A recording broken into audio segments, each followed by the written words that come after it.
What is up, YouTube? It is Friday night, and I am joined by Tim Ventura of AmericanAntiGravity.com and host of the APEC conference. Tim, welcome. This is historic what's happening right now.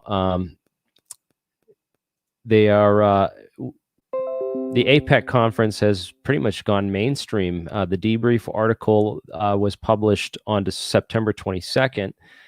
Just a few days ago, and it has been picked up by Futurism, and it's been picked up by ScienceStudy.com.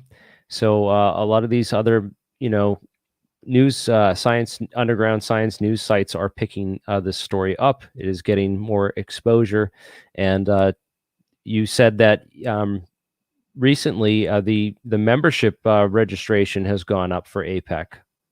Yeah. No, actually that scientist study, that's kind of a new blog. Actually, somebody just sent that to me. So that's like number 3. We got to keep track of these links too, man. That way we can, maybe we'll put them on the website, make a little section or something like that, highlight our trail of destruction. But yeah, I mean, I think our list is up to like 700 something now. And so I just boosted our Zoom, like our Zoom capacity.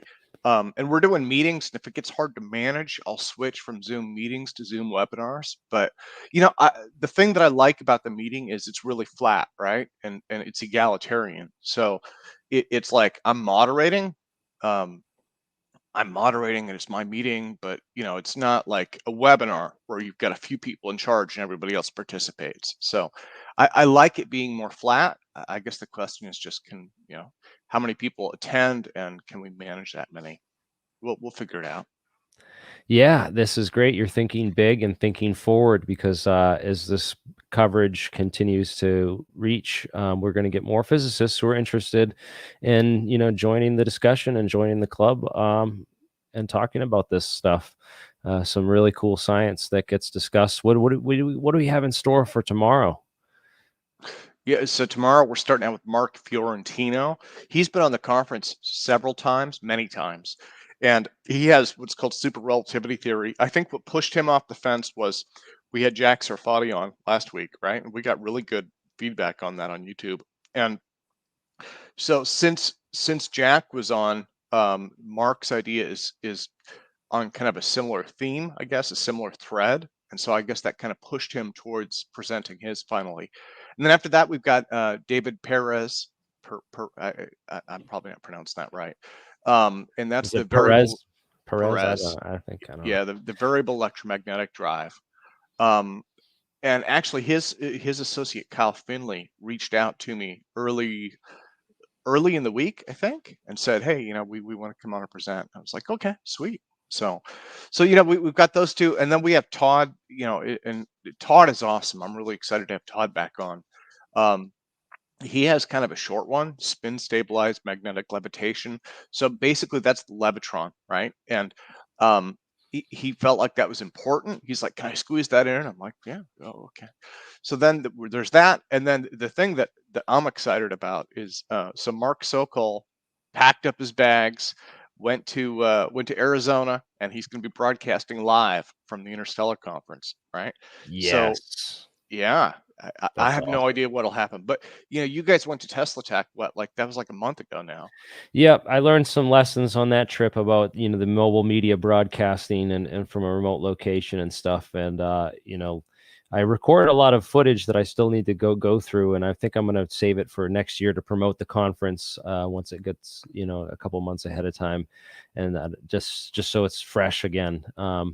But some of that stuff we did cover and stuff. But I don't know. It was certainly an interesting experience, because I got distracted by this guy the first day, and I didn't get a lot of the footage that I probably should have gotten, because one guy distracted me, and then the other issue was the internet connection, and requiring strong Wi-Fi, or preferably a direct wired Ethernet connection to do live broadcasting. So that turned out to be some of the challenges that we faced with that, but we were able to do that in the suite. So that's how we were able to broadcast APEC that day, because you guys had kind of an adventure too. You went down to Roswell the day after, And so he went, what was it?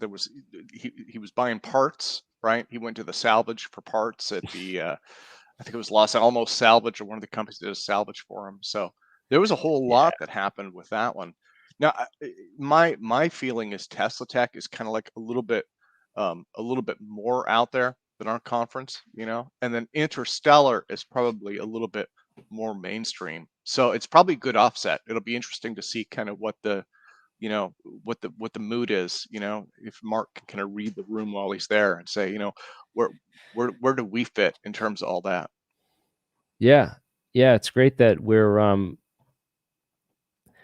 we're combining the theoretical and the laboratory aspects of this that you have. And Mark normally does like live demonstrations from his lab, but this time he'll be mobile in Tucson at this conference. I'm going to give him a call. We should get him on. Maybe he'll jump on with us tonight if he sees this. Yeah, he's there already, right? So yeah, I'm going to text him right now just to see if he will. it'd be interesting. I mean, I'm not sure what to expect, I mean, the Interstellar conference is mostly like ion drives, what do you call it? Solar wind, solar sails, light sails, leak mirror type stuff. I think that they're a little bit more conventional than the stuff that we look at. So, but at the same time, it's all good, and I would love to be able to connect more and build some bridges, and. Yeah. So for an update, he is at IRG. This is currently where Mark is. If you guys want to go check out IRG, this is the real conference. I really should have gone to this instead of Tesla Tech, but Tesla Tech was still quite fun, and there was still a lot of interesting people there, including that guy that wasted my time. I'm not going to say his name, but he I don't know. He told this story about his uncles being involved with the Roswell crash, and that they had pocketed a bunch of this debris and then buried it in a metal box container underneath this driveway that was poured back in the 40s or 50s. A couple of years after Roswell, they had hit it in the driveway by pouring it in there, and apparently it's still there to this day. And they're going to go and get an excavation team to go dig it up and look for this box and pull it out. And a couple guys are interested in that, and we were talking about how we need to divide up the pieces and send them to different labs and send them to multiple labs for analysis, so that things can't be lost or tampered with, or how things go when it comes to alien debris. If it's real, I don't know. I sound like an interesting story, but then again, it sounds like he might just be getting money to go and get a new driveway put in. I don't know. I was like, how do we know this is real or not, man? Because I don't know. He told a lot of stories that didn't seem like he would. I got the feeling after a while that he was one of those guys that just made up stories, and like, because it just got more unbelievable as the time went on. But anyways, this is not that kind of conference. This is a much more scientific and academic conference. And I bet you Mark's so deep in conversation right now with some people, learning some stuff that that's a good excuse for why he's not on right now. But some of these, like you've got your mouse on Mike McCullough. So he was at APEC, Yeah. I'm sure these guys will all be APEC presenters sooner or later, right? Sooner or later. Let's reach out. Yeah, we're going to be reaching out to all these guys if they're on this kind of conference list. This is what we want at APEC. We need to brand ourselves. We're like the mellow conference, Yeah, it's like a mellow conference, but it's also bi-weekly. It's not annually, and you don't have to pay for hotels, or it doesn't have that personal aspect of it. And maybe we should start doing that. Like once a year, we'll have like an APEC meetup, where we actually all meet up and give presentations like this, and something like that. That would be cool, because meeting up in person does have its certain benefits and stuff. But yeah, Abby Loeb's going to be there, so there's going to be some real key interesting people there. Jeremy Dietrich. Yeah, I see Gabriel Rizzo. He was at the STAFE conference. I met him back at STAFE way back when, like 2006, 2007, something like that. Right on. Yeah. Yeah, then a lot of these other fellows, I'm not familiar with their names. Jeffrey Landis, that name is familiar. I'm having trouble placing him though. So yeah, and I saw Mark Millis. He used to be in charge of the NASA Breakthrough Propulsion Physics Lab, right? So Yeah, there's a lot of really cool really big names on this. Sonny White is going to be there with Eagleworks Laboratories. They're developing the white warp drive. Gregory Benford. I wonder if that's the Gregory Benford, like the science fiction writer, right? I believe Author. Yeah. author. There you go. Yeah. I Oh, think wow. my father has his entire collection of books. So yeah, so they've got some big names here. It'll be interesting. It'll be interesting to see what Mark can kind of bring together. You know, and he's got our APEC sign, the one that he had me make for him on short notice. He's like, dude, you got to make us a banner. I'm like, okay, I guess. He didn't like the Woodstock one, so I had to make like a real banner. Yeah, the APEC banner for the conference. Does he have a banner there to go there with to promote? He's going to promote this He conference. does. Yeah, he does. Yeah. So that would be awesome, man. Yeah. So we'll definitely get some of those guys interested in what we do over here and the discussions that we have more on the engineering side, but we do a lot of theoretical stuff too. It's a good mix, and then sometimes we just have fun. We did like a UAP day one time and just talked about UAP cases and history of the UAP and nukes and all these other. Well, that, yeah, I mean that's where I'm at. It's you got to have fun with this stuff, I mean, especially in alternative stuff, like there's this temptation, we all want to take ourselves way too seriously, and I get that, but then at the same time, and this goes back to like the beginning of it, I know Mark and I've talked about this, I've probably talked about it with you, but like, you know, you think about the pandemic and all of the crap that all of us have been through in the last couple of years. I mean, yeah, that's for me, that's where the mellow part comes in. It's like all of us, we have all been through some serious crap and we've all been through it together. So, so if there's a way to just kind of chill out and have fun, that's awesome. Yeah, and I think that's cool too. It's also a way to really talk about technologies being used for, liberating and freeing mankind rather than, all some of the stuff that we talk about with technology and DARPA's even we get some DARPA guys that come on and we know that DARPA's been involved in building some really interesting technologies that like this flying microchips the size of a sand grain could be used for population surveillance, smart dust, so they got pictures of it and videos of it now, and it's but we're here on the conference talking about using technologies to really bring humanity together and free humanity. Although this might be, maybe this is part of it. We're just being assimilated with the Borg slowly so that we can go to space before we can go to space. And, man, it makes me wonder sometimes because of what's being developed instead of what I think should be being developed. We have all this surveillance and tracking and the grid technologies and all this stuff, tons of money being pumped into that and hardly any money being pumped into anti-gravity and free energy research or alternative energies research. There's been a lot of blockage to alternative energies. The oil companies have funded, campaigns against Cape Wind. They've funded campaigns to get, solar panel farms and all kinds of alternative energies. So it's a crazy world. And sorry for making it like not mellow at all. I changed that whole vibe right up. I know. Wait, Who's calling me? That's your phone. Oh, I gotta give him the link.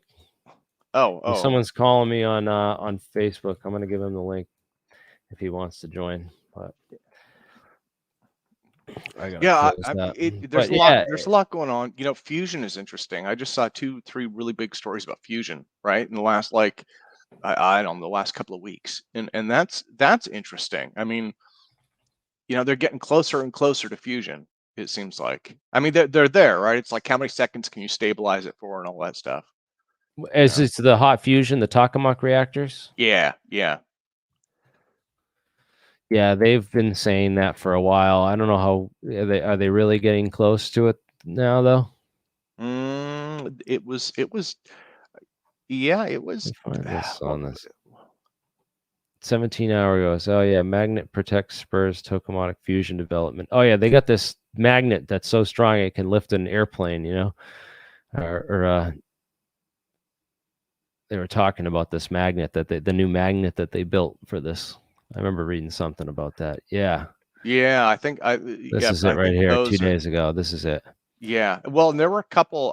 There were more stories a couple of weeks ago too, and yeah, it's been kind of percolating, right? There's news out there. It's kind of moving along, so it'll be interesting to see where that goes. I mean, hot fusion is the darling of the establishment science crowd, so that's the one that really needs to work because, you know, and I'm sure once they get that working, then they'll be like, oh yeah, cold fusion totally works. We figured that out, but but hot fusion is the one that that's the one they've sold the establishment on, so they got to get that working.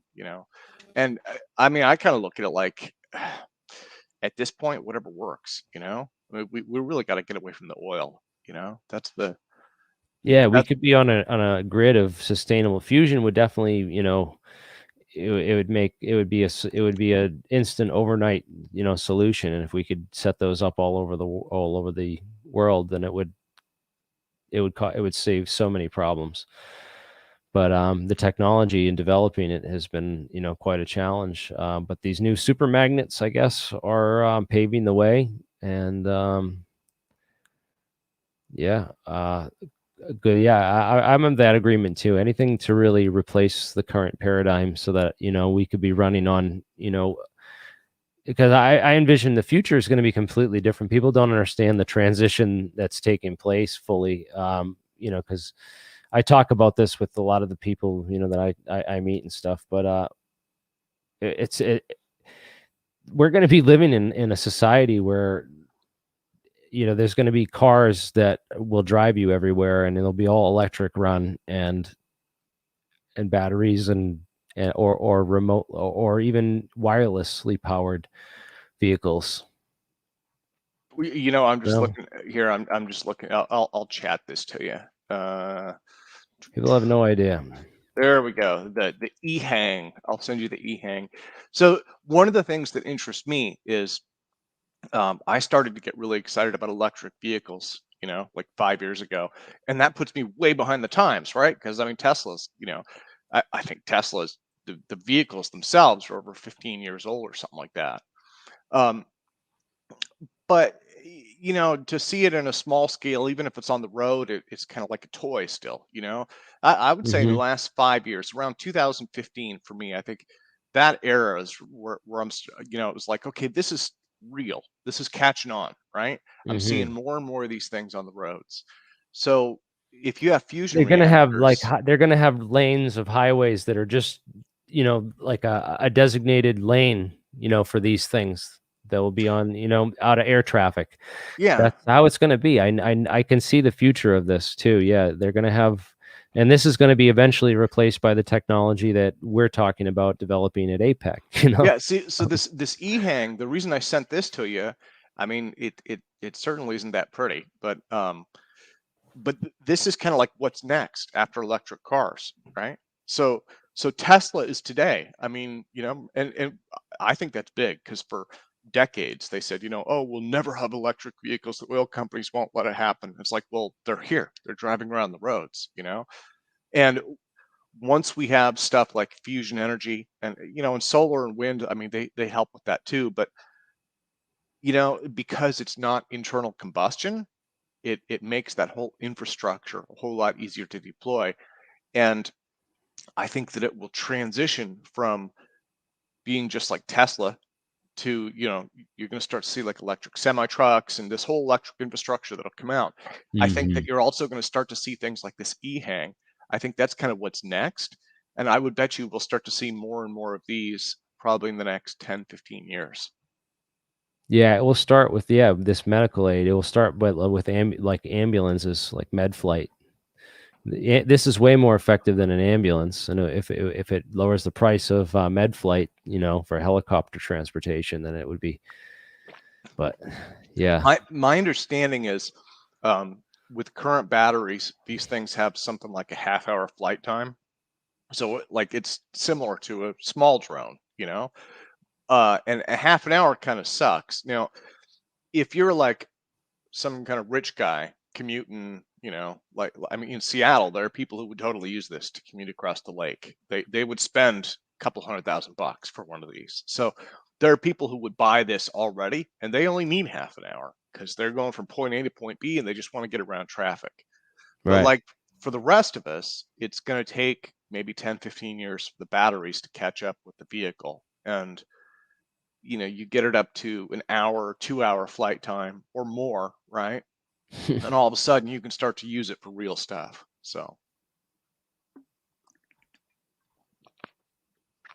I mean, in theory, I think the way these things are supposed to work, it's point A to point B. So, you're probably not, at least in the next few years, you're probably not doing a lot of sightseeing with it.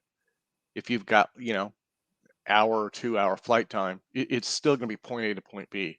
But that makes it work, and they'll start to get out there. And once these things start to get out there, then the market economy starts to improve them, right? As battery technology improves and motors improve and all that other stuff improves, it just gets better and better. And for me, that's exciting because that starts to change the road paradigm. I mean, Mhm. and I like that. I mean, we've been paving over everything. That's our strategy as human beings, right? We have this hub and spoke methodology. We just knock down trees, build roads, don't give a second thought to it. And this changes that. Yeah, where we're going, we don't need roads. Yeah, there you go. That's it. Oh, someone already beat me to it. I swear I didn't read that.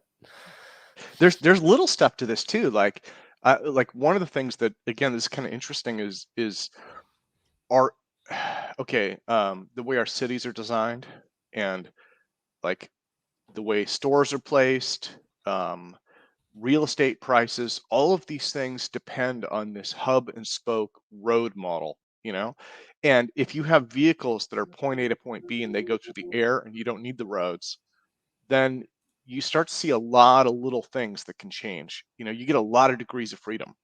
So that'll be interesting. You don't have to live in the suburbs anymore, right? That's the big thing. I mean, if you've got a vehicle that can fly for half an hour, but it can go 150 miles an hour, then all of a sudden, you can live a heck of a lot farther away from the city if you work there. So it changes a lot of stuff.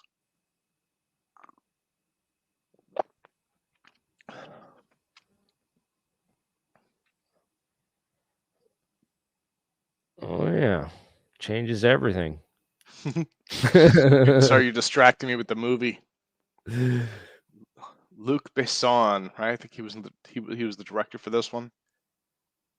I think so. Fifth Element. I think that was Luc Besson. Oh yeah, great. They're making a new Matrix too. Did you see the promo for that? No. Yeah, they're making a new Matrix. Where's the new Matrix? I gotta see this now. Matrix 4 trailer. All right. Now we're gonna watch movie trailers. 2 weeks ago. Which one first? This one or this one? Yeah, I don't know. Because there are fake trailers out there now. There's like this whole industry for fake movie trailers. But a lot of them, they'll say, yeah, this is the real one. I've had dreams that weren't just dreams.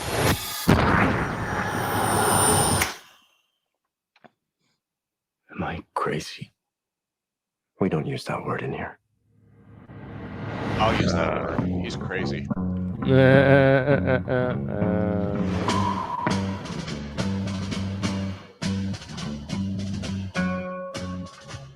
Hi. Have we met? One pill makes you larger and one pill makes you small. And the ones that mother gives you don't do anything at all. Go ask Alice when she's 10 feet tall. Time to fly. And if you go chasing rabbits, If you want the truth, Neo, you're going to have to fly me. and you know you're going to fall. The only thing that matters to you is still here. I know it's why you're still fighting and why you will never give up. You don't know me. No?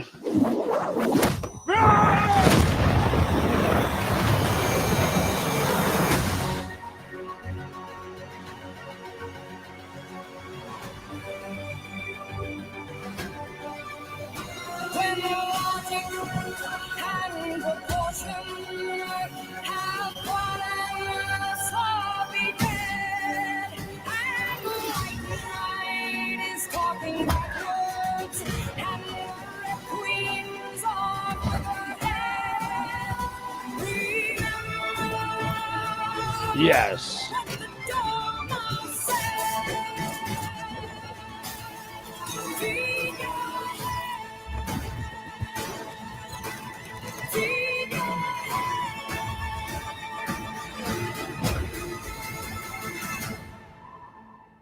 After all these years, to be going back to where it all started. Back to the Matrix.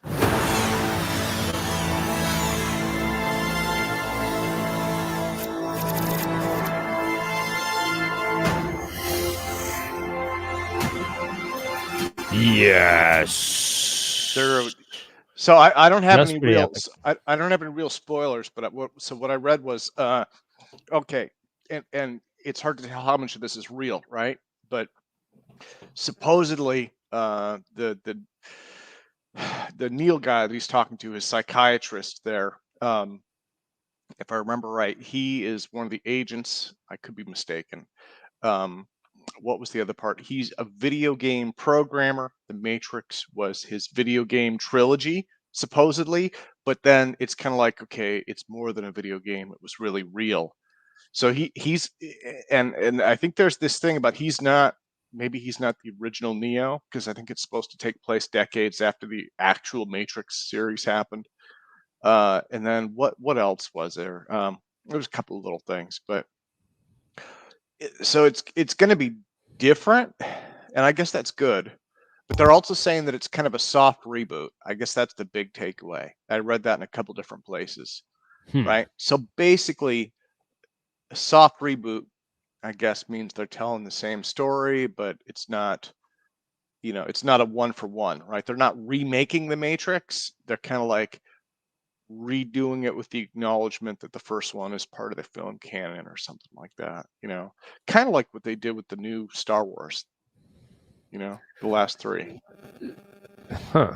Weird. Neil Patrick Harris is the Yeah, guy. Doogie Howser. Doogie. Yeah, man. Cool. Is this a sequel? We don't use that word here. Yes, we don't use that word here. I can't believe that came out in 1999. Wow. The thing that bothered me, the 13th Floor came out right before that, and I liked the 13th Floor better because it was kind of like a thinking man's movie. The thing about the Matrix that got me was like, okay, if you just realize that your entire world isn't real, is the first thing you're going to do pick up a gun? I mean, most of us kind of want to deal with that emotionally, not in the Matrix though, right? They're just like, nothing is real. Oh my God, I need a gun. Why? That's the other part. Well, why do you need a gun? It's not real. It's not a real gun. It's not real bullets. It's not a real world.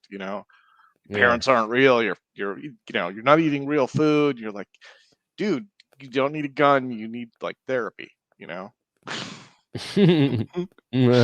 Just need you need more drugs. Apparently, that's kind of what I got out of the film. You just need to go and hang out with Morpheus and who, of course, Morpheus is the morphine, or the god of dreams. So Yeah, and what were they saying in this one? He's actually dead. I think they're saying that he's dead. And then that other fellow, you saw him briefly.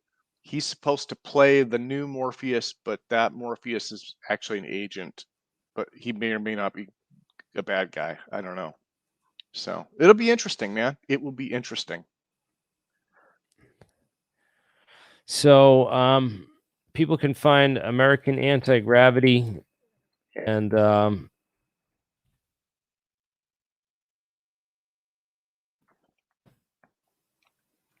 this is Tim's YouTube channel here. Guys, go make sure you go and subscribe and ring the bell so you get notifications for when they do APEC here as well. So we got a whole bunch of APEC conferences up. We have an APEC channel also. I haven't been updating that. What I need to do with the APEC channel is upload full, like you do. I need to upload full conferences and probably create chapters, because YouTube lets you create chapters now. Yeah, there's a couple ones that I've had audio problems on that I've just left up, but I'd love people to be able to go and get the other versions, so if they're missing, feel like they're missing little pieces, they could go and get those, because that's often frustrating too.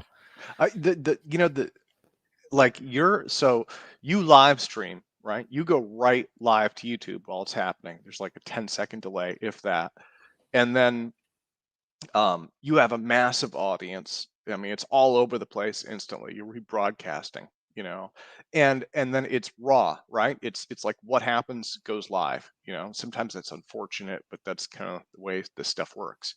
So what I've been doing with my channel is I'm trying to do more of like an archival, like I split it up into sessions. That's the big thing, and that takes a lot of work, but it's like when each new person starts to speak, I'll cut it and create that into a session, and hopefully that allows people to search and embed and share and stuff like that, So I think having it broadcast on different channels is, I think that's good. And your channel gets, I mean, you've got like what, 10 times as many subscribers as I do. So for me, just putting it up on AAG as an archival thing is, that's enough. It's not enough, man. We need more. Hopefully this when this starts spreading, we'll get even larger. We went from 470 signups to 633 or something like that. Yeah, I can check right now. I'll what log we're in. at now. Yeah, see, people go to Alt Propulsion and sign up too. Help us boost those numbers. We need more scientists. We need what got us the headlines was the fact that we got NASA and DARPA and MIT guys on. That's what apparently got the headlines. Those. So we have 680 contacts, and 660 of them are subscribers. That means that we've had 20 people unsubscribe, which is pretty remarkable when you think about it, because we don't really send that many emails. It's not like we spam people. We do. Nah, this was like deep DARPA guys that were like, "How did you get my email? Please take me off this list." Oh yeah. There was a few of those in the beginning, I remember. How did we get you? We got through Mark. That's how we get their email, through Mark. Mark, dude, you got to invite this big list. Yeah. Well, we did. We went and looked. I gave him the list of all the scientist names and stuff too, like of all the everyone who's ever published anything on anything, like, is on a list. Yeah, no, you're right. That would be the unsubscribers. They're like, leave me alone, man. You know what that reminds me of? Here, I got a mind-blowing one for you. Okay. So Dr. Julia Mossberg. It's like when you order one of those things and they continue to send you those magazines. Dr. Julia Mossberg had lunch with Jacques Vallée, right? The big UFO guy, I mean, and so she said, you got to invite him to the conference. And I said, well, I've invited him in the past, but I'll do it again. So I have 2 email addresses. I think one of those I got from Sarfati. So I reach out, Dr. Valle, you're amazing. We love you. We want you to come on the conference. Please talk about your new book, Trinity, right? Which, and so I get this email back, and it's like this detailed explanation from the second email address. There is another Jacques Vallée in Canada. He's a PhD astronomer, and he's like, and he's also French. And he's like, I've never seen a UFO. I'm not the Jacques Vallée you're looking for, but I am Dr. Jacques. And I'm just like, man, that's insane. So it's like total doppelganger. Yeah, that's neat. So Travis Taylor is another guy. I've reached out to him and I never heard back, but Travis S. Taylor, I think this is Travis S. Taylor. Yes. Pretty sure this is the guy. Yeah, this dude right here. He's apparently like a musician too, which is cool. But yeah, Carl, we should reach out and contact Travis and maybe do like a episode on Skinwalker Ranch, because why not?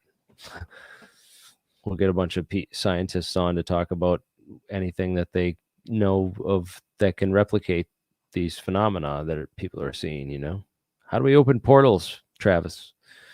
Any ideas? Well, let's see. His music opens the portal. Yes. I don't know, man. It'd be cool to get some of these guys on. Yes, Travis Taylor would be good. He's the scientist on that's Hunt for Skinwalker or whatever.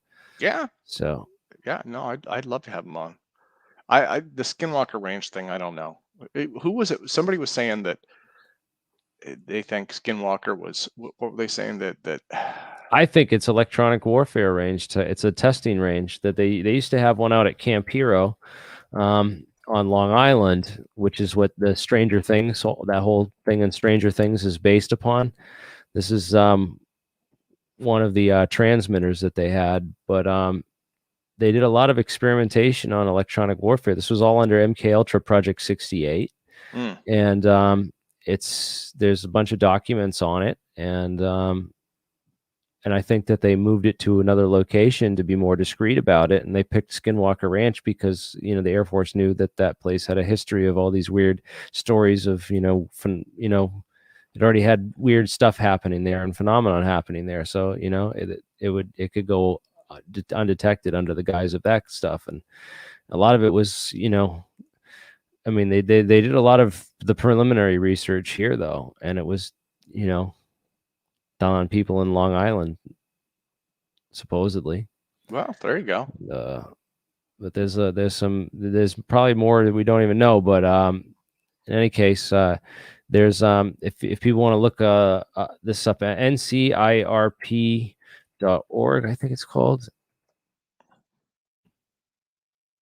Is it called NC? So it's the what the heck is it? So I'm trying to find it. It's a company in Germany that CIRP.org. No. It's and I'm not going to be able to find it now because I got one letter off. And it's getting other stuff.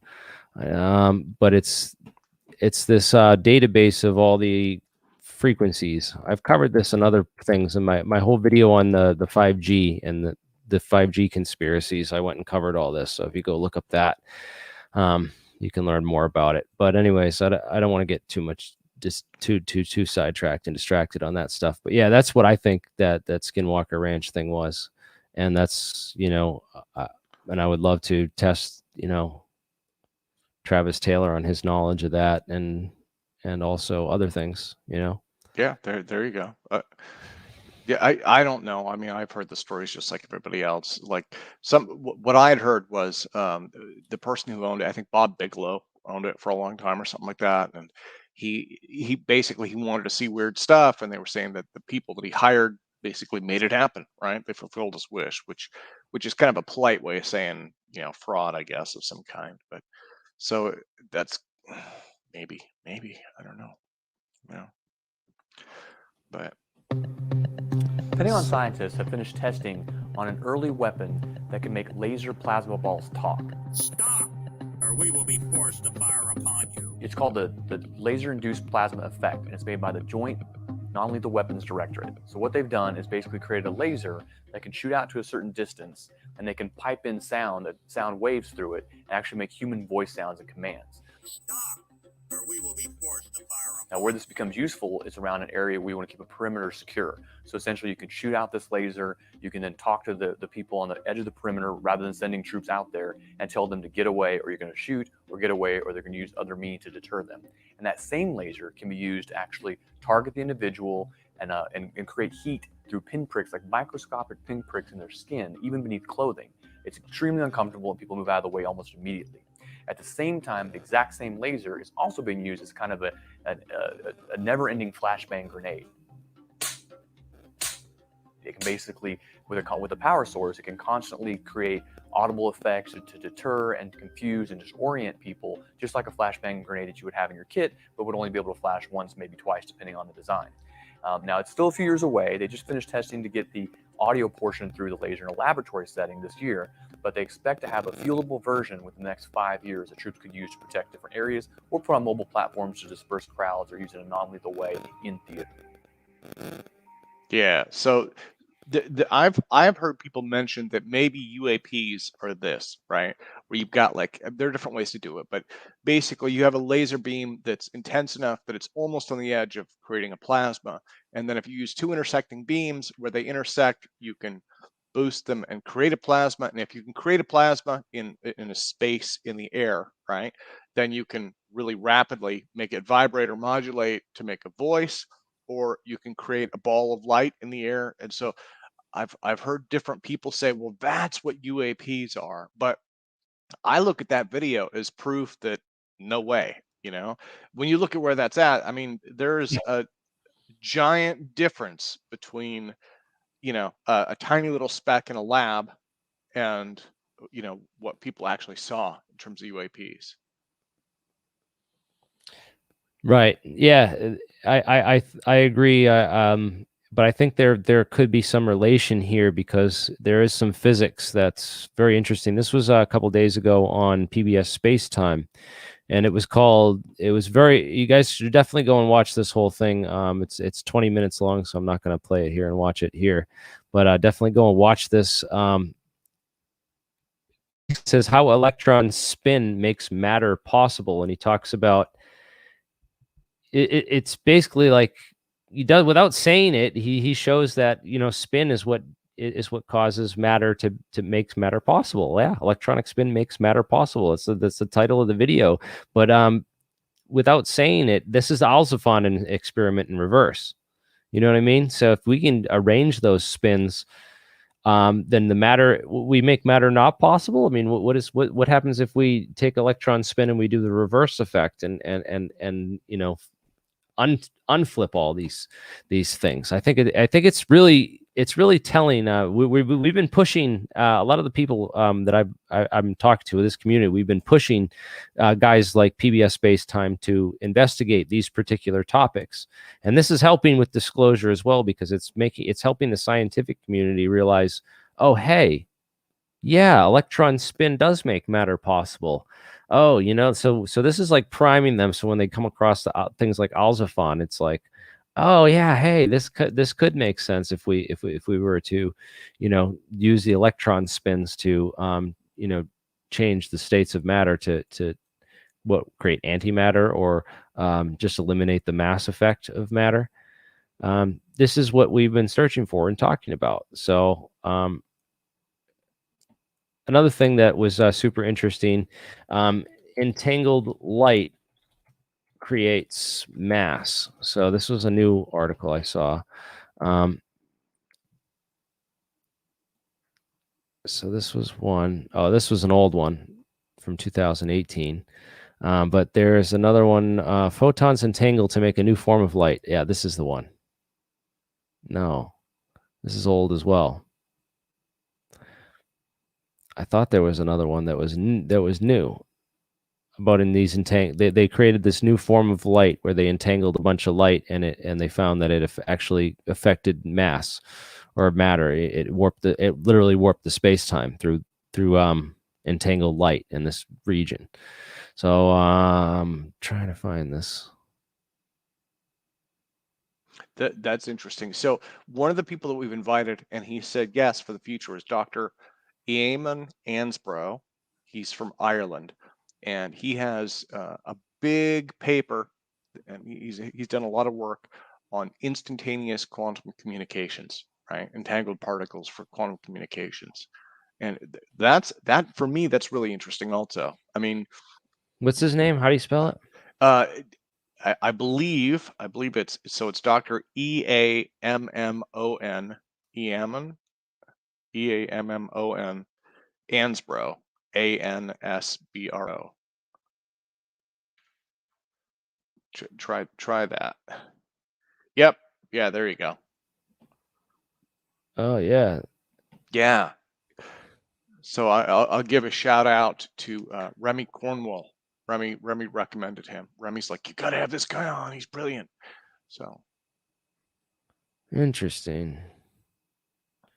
He's got a quantum experiment to reach ET. This sounds interesting. Yeah, Dr. Eamon. I'll have to check him out, man. Oh, we got Todd just joined us. Todd, welcome. Todd, Hey guys.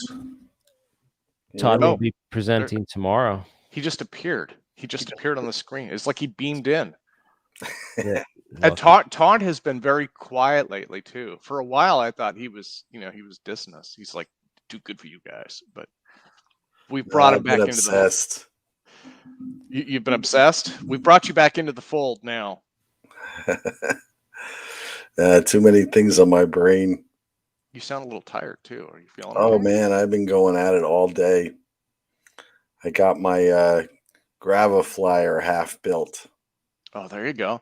Russell Anderson, who was Jeremy and Mark met him. He's trying to reach out. He's talking to Alexei in Russia. He's trying to buy one. I guess they're negotiating. So He wanted like urgently to buy one. I was like, that ain't gonna happen. oh, okay. Yeah, if you told he was pinging me in Facebook chat. He's like, I want to buy one. I want to buy one. I gotta do it. I got the money. I'm gonna buy one. I'm like, okay. Well, good luck. Well, they're talking at least. You tried to buy one, didn't you? I did, but the thing is, what he told me about it was, he's like, well, it's going to cost a lot of money, and it probably won't work without my expertise. I'm like, okay. Well, I'm not sure he knows how it works, Alexei. I honestly, I don't think he really understands why or how it works, because in his later videos, he built one that didn't work. And, it's like, well, he keeps tinkering with it and it's not getting better. Listen, I have one that works. It's going to cost $500,000. If anyone in the audience wants to cough up the money, I will send them. But the money has to arrive first, and I want it in small unmarked bills. And I could spend a lot of money doing this, but I'm trying to keep it to a low budget and hope it works. Yeah. Hey, you know what? We're all trying our best, man. This is great though, that the community is coming together and actually, testing out these things. And I mean, we got 5 teams working on it right now. Same. Yeah, and it doesn't. I mean, I think when it's that whole fail fast methodology, right? It's like, it doesn't have to necessarily work the first time. It doesn't have to work at all to be valuable, right? Being able to bring it on and say, look, this is what we've tried. Mark has done that. I think you've done that. You bring stuff on, you're like, here's what we're trying to do, and we didn't make it, but here's what we learned in the process. That's incredibly valuable, So, I mean, right now you got some of the guys in the group are, saying that the ultrasonics is important, and Jeremiah saying the high voltage is creating a plasma is important, and everybody's got to get their Tesla coil hooked on there, and I'm like, I don't think any of that stuff is doing anything, but I'll find out. I'm gonna work on it till I find out. So Mhm. has that been your obsession, Todd? Is that what's been keeping you up at night, or? Yeah, pretty much. Because the thing is, the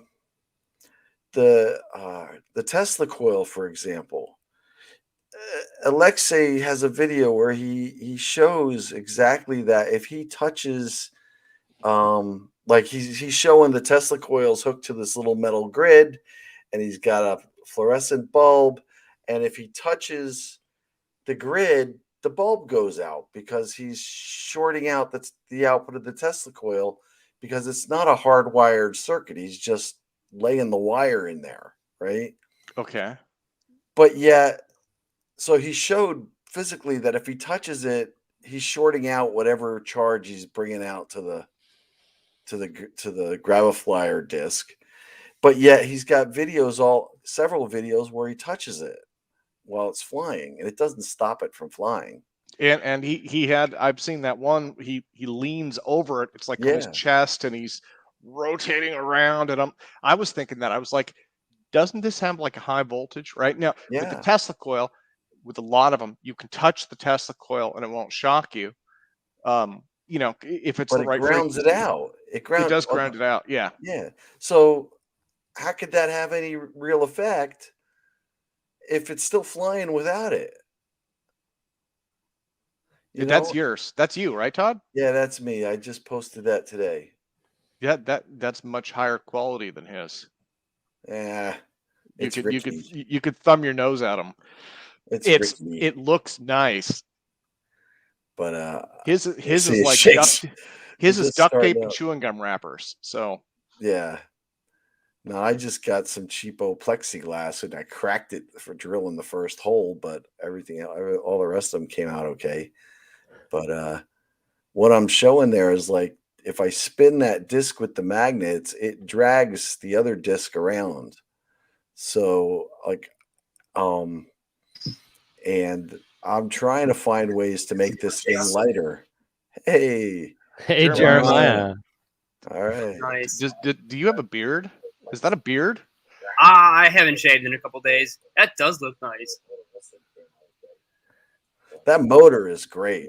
It weighs way too much, but it's smooth.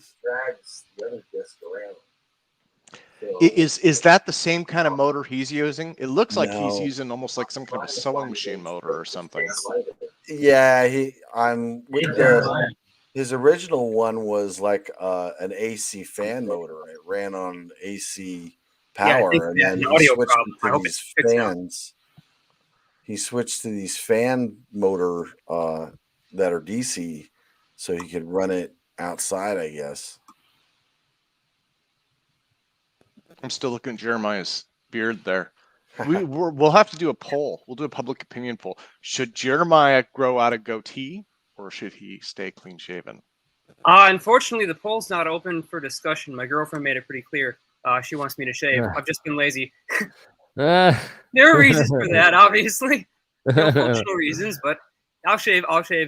Probably tonight. Like I said, I just got back from a shopping trip looking for parts for both a hyperspace drive and for a warp drive, and I got most of my parts for the mock out of the hyperspace drive, because what I've got to do is build a rigid frame for it first, and then I'm gonna do a. I think we need to do it. We need to do a poll. You just need to push back. Be like, back off, woman. I'm not ready to shave. You know. No, I'd rather be shaven. I'm just lazy. Yeah, no, I'm kind of what it is. Several people asked me what I was doing, so I did another video just a little while ago to explain what I did and what I was showing. Nice. So it looks like I mean, it looks like you brushed that, right? I used some coarse emery paper on it to make some scratches. Hopefully, hold some charge. Okay. Better than nothing, so man. You can always oxidize it with a little bit of acid and salt. It works real well. Yeah. Compared to what Alexei had, this thing ought to have several orders of magnitude more charge on it than his, because I'm going to have those discs are only the thickness of that plexiglass apart. And it's like a parallel plate capacitor. The closer you bring them together, the more charge you can pack onto it for a given amount of voltage. I suspect that Yeah. his may have vodka involved, though. Do you have? If that could be the missing ingredient, right? you I have tried- tequila. Missing We're ingredient gonna for me, see. No, there's a formula. You're changing the formula. Yes, well, we all work better with tequila. I'm sorry. No, I do like the idea of what Todd's trying though, because he's taking the grab a flyer, the idea one piece at a time, without going to the entire system and trying to make an impossibly complicated machine that we have no idea if it ever could work in the way that it's configured, will work. He's basically just testing out the magnetic component across the E field right now and not dealing with any of the other perturbations, any of the other inputs, any of the other oscillations of the ion field, just dealing with purely the B cross B and the motion of the disk, which is a great way to start testing and isolating out these effects to see what really is important. And there should actually be a force here. I mean, it might not lift the thing, but you might be able to get a measurable force out of it, and that'd be pretty damn significant. Todd, what were you holding over it a moment ago? It was a chunk of the bismuth that Mark sent me. Mm. And funny thing, Jeremiah, the funny thing about it is this bismuth is paramagnetic, not diamagnetic. I don't get it. You mean your bismuth is acting differently than bismuth normally does? This is the first bismuth I've ever had, and Mark sent me a whole bunch of it, big chunks of it, a couple pounds. Well, that's weird because we built a diamagnetic levitator out of that same exact bismuth. We cast 2 ingots, and it's still sitting in his. I think it's sitting up on his file cabinet to this day, still levitating a magnet.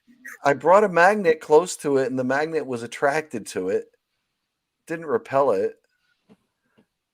And when I, wave a magnet over it, it's pulling it. It's not pushing it away. Well, you're going to get eddy currents induced when you try to drag a magnetic field through it. It's going to naturally want to be dragged with that field. Yeah, but I would expect that when you bring it close, it's going to want to repel a magnet, and it didn't. I have a same piece of that bismuth that Mark sent you. Let me just go do a quick test. I have a paramagnetic diamagnetic test set up for testing like 50 different materials that I was going through, and I have it sitting just over there. So if you give me like 2 minutes, I'll go run the test. Sure.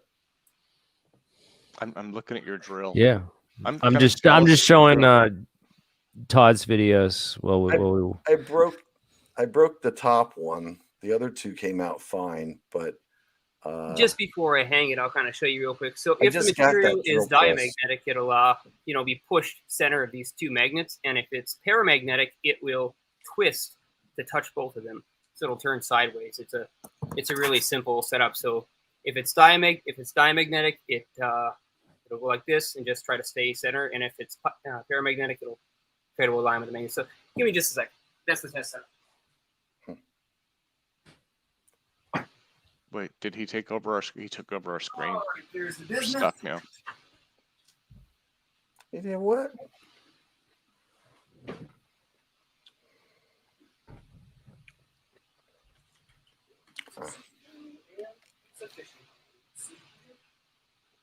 So yeah, it'll be interesting. We're gonna have an interesting conference tomorrow. And Todd, I'm glad to have you back on. Actually, it's been a while. People have been asking, where's he been? What's he up to? I'm like, no, he's still with us. Yeah, my slides got quite a few more slides, but I think they're going to go by really quick. I don't have much to say about them. Well, and it's interesting too. It seems like we're getting more into the propulsion stuff, right? This summer we had UAPs as a massive distraction. It seems like that's kind of cooled down, and I think that's good, right? Take a little break from the ET weirdness and kind of get back to stuff that's a little more real. Well, what surprised the heck out of me was that this, like, I was looking at the 6 magnets on Alexi's device, and then I saw this video for magnetic levitation. That they use 6 magnets just like that inside a CD case and levitated atop. I said, wow, that's weird. It's almost the exact same design. And then I found this paper, spin stabilized magnetic levitation, and that was just a gold mine. It just showed me everything I had to know about how this levitation worked. Yeah. And the equation of the magnetic moment times the magnetic field gives you a potential was just caught me by surprise, because it's literally the exact same equation that we're using for the NMR and the Alzaphon experiment.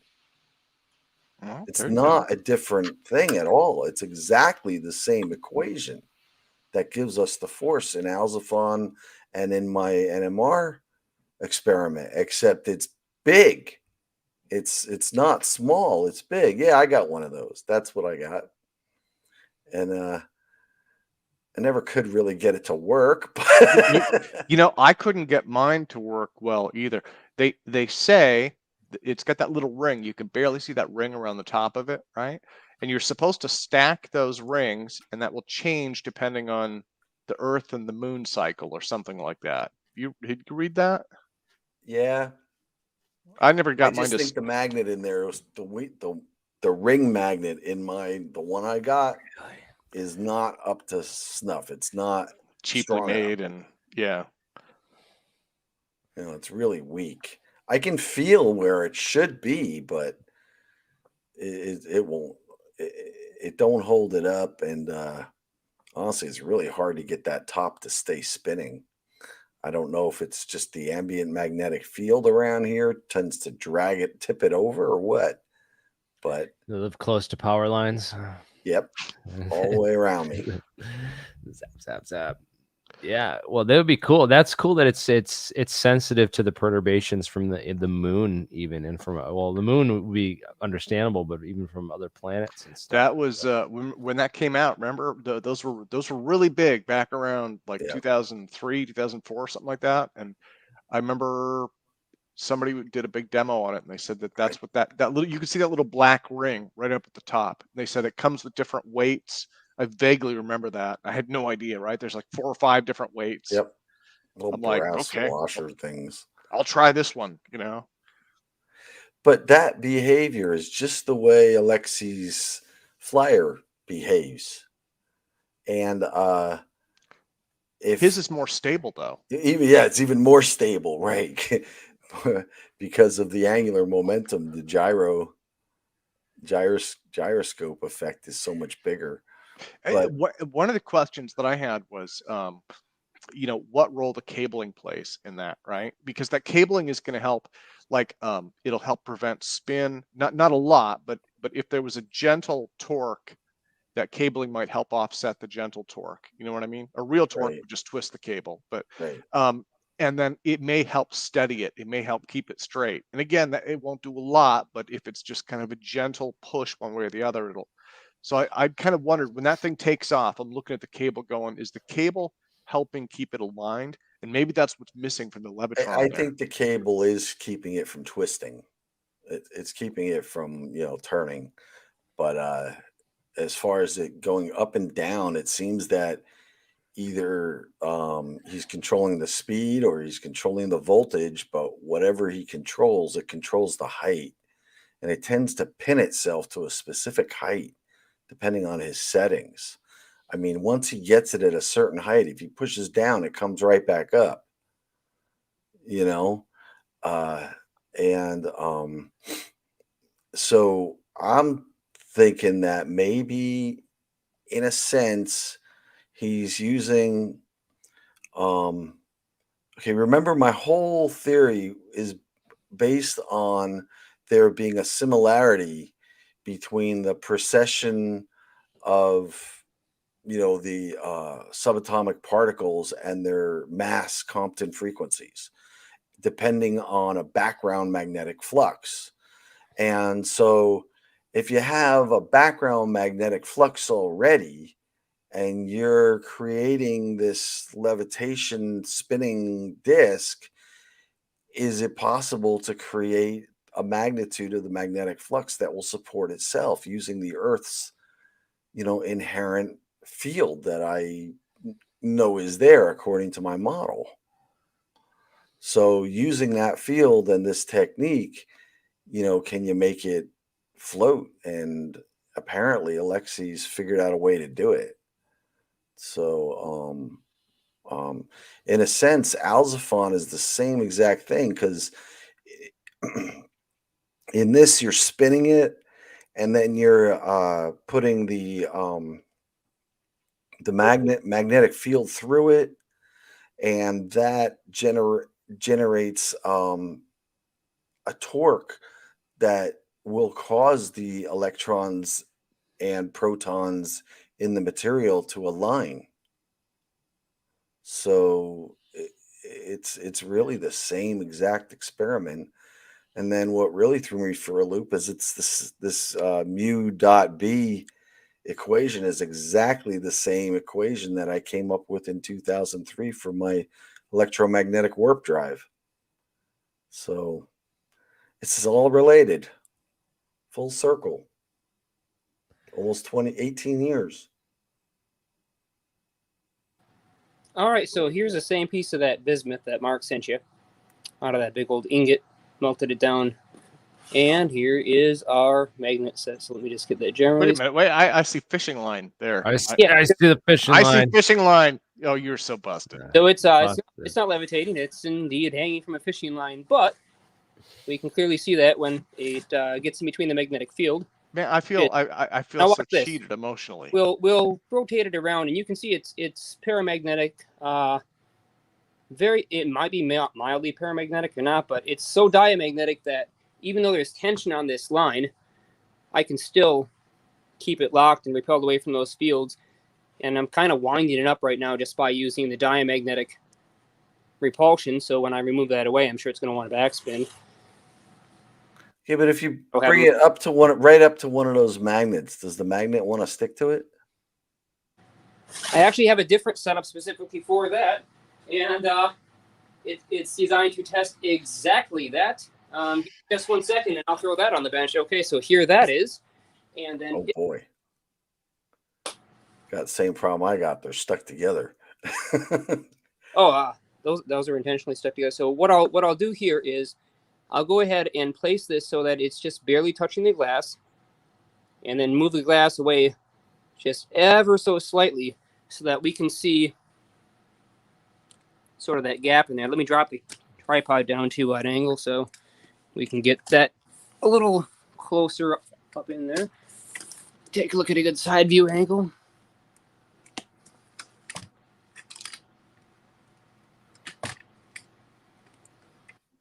Okay, so this magnet is on a slide, and as I bring it close, this allows me to very precisely control it.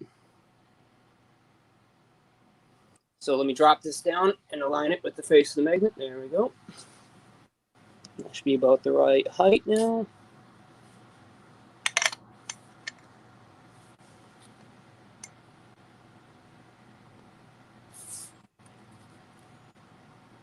There you go. Yeah. Well, the piece of bismuth I have did not do that. It stuck to it.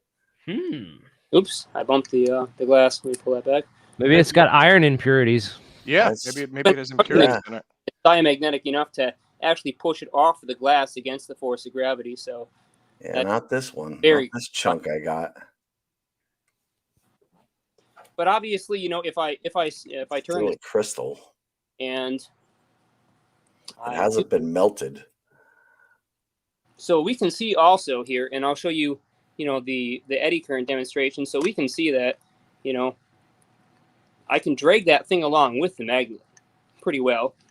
It doesn't make it paramagnetic by any stretch. It just makes it conductive. Eddy currents are, you know, going through it. You could do the same thing with a piece of carbon technically, but yeah, it's definitely not paramagnetic by any stretch that I could find. I've done this with so many different materials at this point, specifically to try and find exactly which ones are what and by how much. I haven't set up the measurement system, so I just sort of have the, you know, the precision slide that I can motorize, goes the exact same distance, travels on a nice linear rail, and this gives me a good repeatable setup to test. It's precision bearing, so. Yeah, no, that's a great demo. Thank you. Thank you. All right, I'm gonna kill my my cell camera. Yeah, guys, give me a sec. I'm gonna stop my camera if it's okay. I'll be back in just a sec. Nice. So any other experiments or updates to discuss? And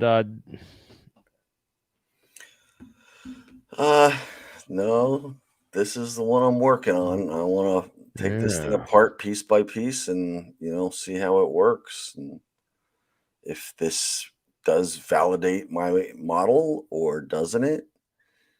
I mean, if you want to create a gradient in a magnetic moment, what would you do?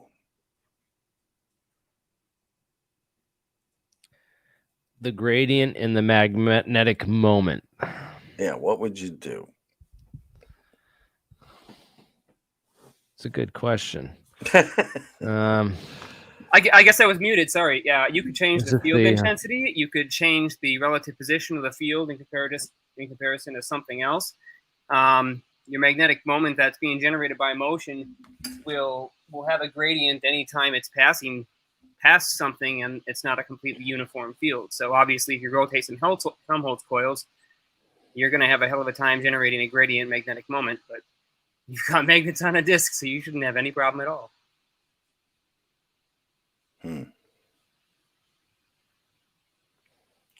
Well, the magnets like this image Jeremy has on screen, you can see there's a gradient in the magnetic field passing through the iron, the steel. BZ is increasing toward the top. And I have a graph in my slide for tomorrow that shows the permeability of mu metal under a DC condition, which is what that is. It's just DC. And under those conditions, the permeability is nonlinear. So at different magnetic field strengths, you have a different permeability. And so you can have a permeability gradient through the steel. And this is what Jack is talking about, is that through the material, the metamaterial, or whatever you want to call it, you're amplifying gravity. And it's the gradient in the permeability and permittivity, or, the variable speed of light model that I've been working with for over 20 years, that would say that a gradient in the permeability inside the material should give us a gravitational, acceleration.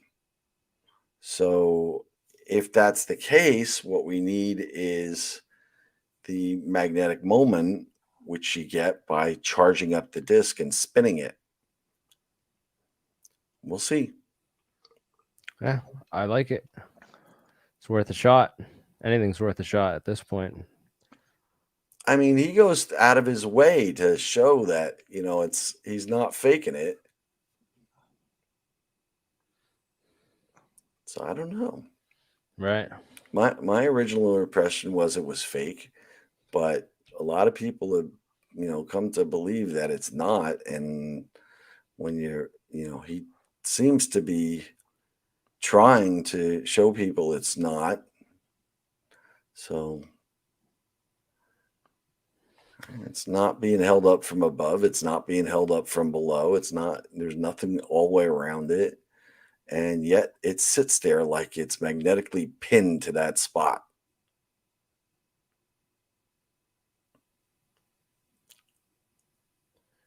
Yeah, it's interesting that he can touch it. That means it's not like energized to a really high voltage. Yeah, his Tesla coil. I mean, as soon as he starts touching those threaded rods, the voltage from his Tesla coil goes to 0, and it's still flying. And, right. So I don't see how that has anything to do with it. Right. Because he would have grounded it the second he touched it. Yeah. I would say, Todd, I've heard a lot of, I've read a lot of comments. I've watched all of his videos. I kind of feel the same way you do. Like my gut is, I look at it and I'm like, there's got to be something holding that up. But I don't see anything that obviously screams fraud. So. Yeah. So I mean, when he's leaning on top of the thing, I mean, if you had 30,000 volts there, I'd be a little nervous, but. Hey. So how long he just took the power off it, right? Yeah, this thing too, it spins for quite a while, like 20, 30 seconds. Keep spinning. Okay, so let's see. I want to see this thing come down. I don't think I've seen this. In fact, that last video I did, I turned the power supply off, then I put the disc on top and watched it accelerate, because otherwise that disc on top gets going so fast. It's scary. Now, the downside to Faster that, than the one underneath, where it just dropped, the downside is the way that he had the camera pointed. It would be nice if he had another camera operator, because the way he had the camera pointed, right, as a critic, my thought would be that gives him enough time to run around and cut his fishing line, you know? Yeah. I mean, but I've heard all sorts of ridiculous stuff. Like, people have said, this video here, somebody had actually written, there are magnets under the tile. He put magnets under the tile. And I'm just like, you know what? I think that's kind of a bridge too far. I don't. I mean, it doesn't behave like something hanging on a string. If you really think about it, how something that big and heavy on a string would just swing back and forth and, you know, spin around, and it doesn't behave like that. What's insane is just how crooked that bottom disc is, you know, and I mean, the beautiful lack of precision in this system, I think is everyone's favorite part about this machine, and why it got such wild cult popularity, because it looks like something that doesn't need to be at all precise, at all aligned, at all balanced, or at all difficult to make. And so I'm sure that's why everybody's gaga over it. Then again, look at how many replication attempts there are out there. See, now again, from a critic's perspective, this tube that he has, right? There's a joint in the tube that you can visibly see. So, you know, so when that goes out of frame, you know, as a critic, you could say, okay, that's where he rips the tube apart, puts it back together real quick, and then just drops it. So yeah. Then he has another video though where he does it far away, so you can see him the whole time doing it. Yeah, I've seen several videos of his. Again, when you look at all the different videos, there's nothing obviously that screams fraud. It's just really hard to believe, right? So yeah, I mean, I know it's not like the lifters. With the lifters, when we did those, that does look nice. We had to frame them, you know, and we had tie downs. And it didn't weigh 2-3 kilograms either. I mean, this thing weighs a lot to be lifting off like that. And I mean, literally the ultrasonics, I looked up, you know, what's the state of the art with the ultrasonics, and right now they're lifting styrofoam balls. You know, they're not using ultrasonics to lift a 2.5 kilogram, 3 kilogram machine. You know, yeah, and I think the other thing is taken into account. This is pretty rudimentary, right? Yeah, but I think he stumbled onto something with the spinning magnets on a charged disc. I think that in particular, he stumbled onto something that actually exerted a thrust. Oh man, my computer is freaking the heck out. They're hacking in. Jeez. You know, there's some things about this one that don't match his schematic either. I mean, this one matches his schematic, but it doesn't fly. The one that flies doesn't match his schematic. I don't believe I've ever actually seen this one. Is this Alexi's or is this somebody else's replication? No, it's his. This is his latest one. It didn't work. It just tipped over. You mean it lifted itself up enough to tip itself over, or it like vibrated? Yeah, it vibrated enough to tip itself over. Well, you know, I think that's also very valuable for him to put up failures, right? Because again, experimental failures show that, you know, this was like his new design. He says, I had high hopes for this, but he couldn't get it to fly. He spent a long time in this video tweaking it and tweaking it and tweaking it. It just sat there shaking. Thank you, Zabi, for the $5 super chat. We also have some links in the description where people can donate crypto, where they don't take 30%. So if you do want to support, that would be very helpful. people can. We gotta set up like a whole community, man. We could find. I just wish we could all live in the same place and just work nonstop. Well, the house across the street's for sale. I know you posted that, man. It's a nice place too. Get some money. Get some. Okay, money where are you at again, Todd? Why am I thinking Oregon? You're not in Oregon, though, are you? No, North Carolina. North Carolina. Oh, well, that's close. They're like right next door. I wasn't that far off. Not that far, yeah. I've never seen this video before. This must be a newer one. Yeah, it's one of his more recent ones, but it's not too recent.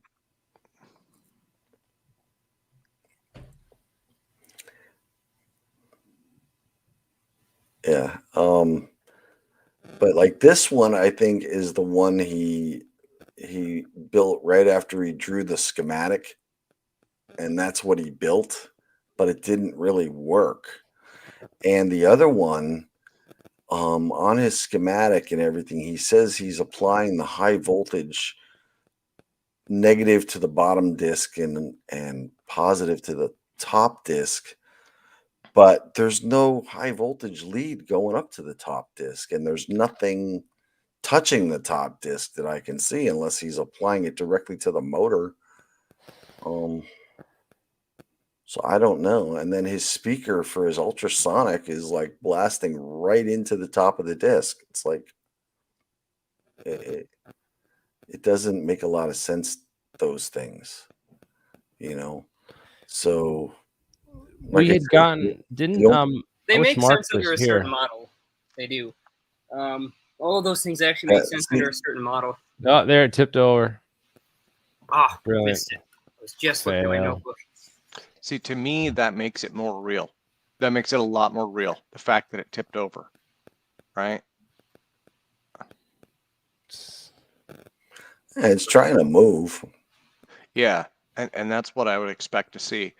I mean, again, from working with lifters, completely different than this, right? But I mean, for every one you do, especially when you're doing stuff for the first time, you change something. For every one you do that works, you may have 5 or 10 that fail. And if you don't show those failures, then again, it's kind of like, well, does it work every single time? Because in real life, that's pretty rare. Yeah. Well, in none of these videos do you see anything like the dirt on the floor moving or the grass moving, like it's blowing off air like a drone. Oh, that's a good point. Yeah, he's got stuff on his floor there too. A drone, when it's pushing out the air from its propellers, it makes quite a draft and blows stuff around. This thing doesn't. So I doubt it's airflow that's causing lift. It's not pushing enough air to lift that much weight. That disc wouldn't act like an impeller to that degree. You wouldn't move enough, not with that design. No. But it would be interesting to go through his videos and see if anything around it does move. Not from airflow.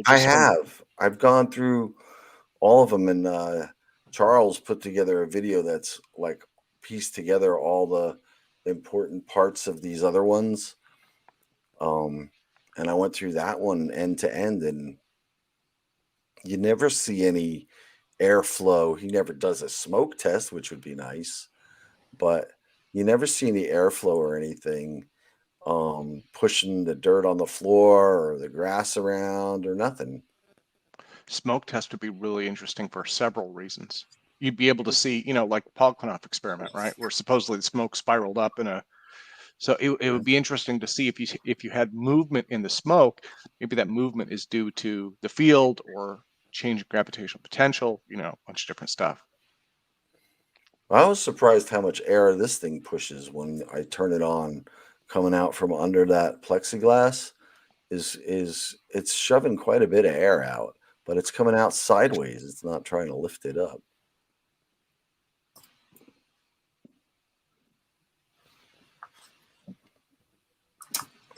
At one point, I thought it might be a Kawanda effect because of the spinning discs generating some lift with the air, but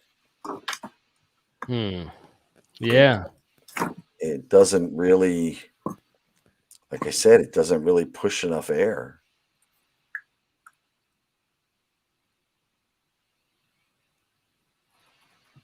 Well, and he does seem to go out of his way to try and demo this, you know, outside. I mean, I think he's trying to show, look, there's nothing there, you know. He's been open for communication too. We had someone said like they speak Russian and would like to get his channel, but I think we had a Russian translator actually contact him and talk to him and talk to him. So they need Mark had gotten a Russian translator through his girlfriend or something and had talked to Alexei, I thought, didn't he? She didn't talk directly to Alexei, but what she did do is go through and basically translate in a very excellent way all the videos that we were particularly interested in. We even did some live translation. And the great thing about Daria being Mark's girlfriend doing it is she's read into all the terminology and the understanding of what a lot of this is. So for her, you know, translating some of the more technical words, which is usually where most people that speak Russian even get lost, because he's using words he's made up, trying to describe some of the stuff he's seen, sort of in the same way that, you know, I have to do and still am having to do with some of these things. But she was able to make sense of his made up terms and get them into some words that we could understand. And as soon as we heard what he was really saying, it was a game changer.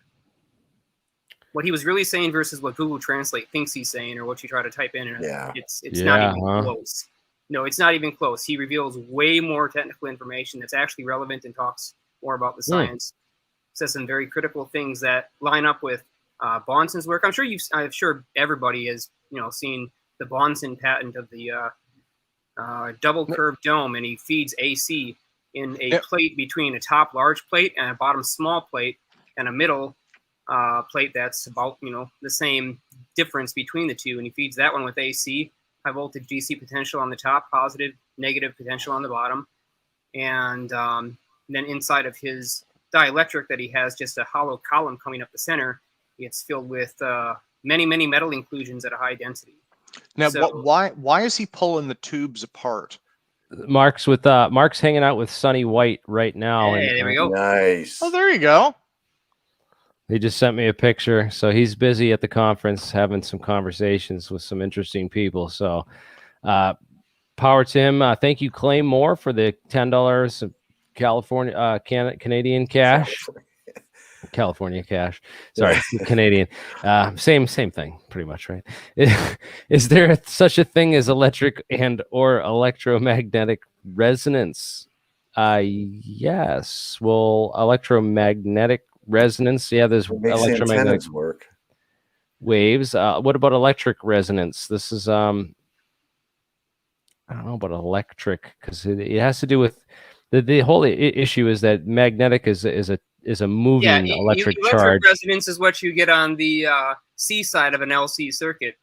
And what do you think is going on inside the C? Electric resonance. Okay, so he's showing us the tubes. Now, what's interesting about that, I wonder why he keeps pulling those apart, because one of the things I'd wondered was if he is using fishing line, you pull the tube apart rapidly to get it around the line, right? He's showing where it comes apart, and he's going to put his hand over it.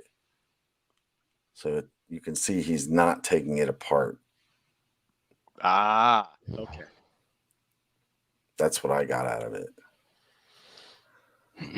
Obviously, I would use a hula hoop. Right. Is this the old magic trick, right? So let me talk about some old magic tricks of the past, right? So there was this whole thing called the Indian rope trick. And there were videos of this all over that were people were like, you know, talking about the Indian rope trick, and there was a video of it online, and they thought it was real. So this is the whole Indian rope trick. Yeah. Now, how's the Indian rope trick work? They reveal it in this video. So.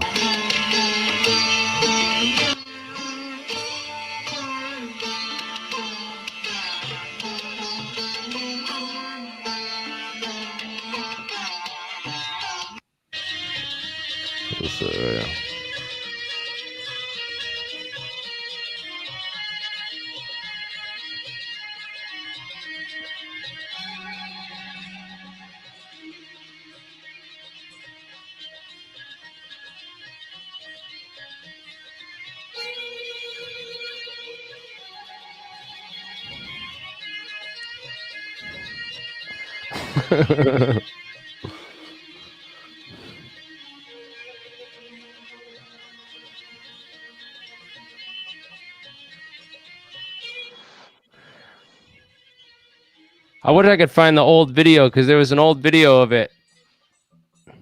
You know, the kind of funny part about somebody playing music and levitating an object is that it's quite a old folk tale, but it also has some more modern, you know, in the 50s and 60s folklore to it about, I guess, the Germans going to a monastery and the monks there teaching them how they levitated large stones with musical instruments on their voices. So there's a long folklore about humans using instruments and sound to levitate objects.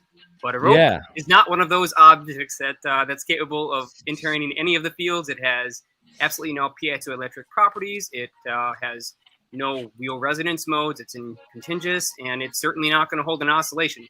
So good luck with that. Yeah, this was not a real thing, and then they reveal how they do the trick.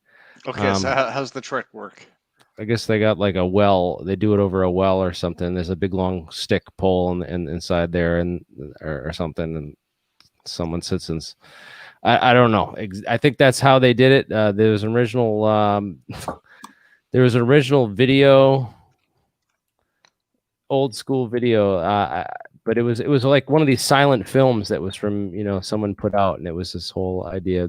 But and I don't know how these guys replicated it. They must have like done a stick in the ground. It said that the Great Indian Rope Trick, but I don't think this actually shows how they reveals how they do it. Because watch this, doesn't it? Then he does this. Watch this. Ready?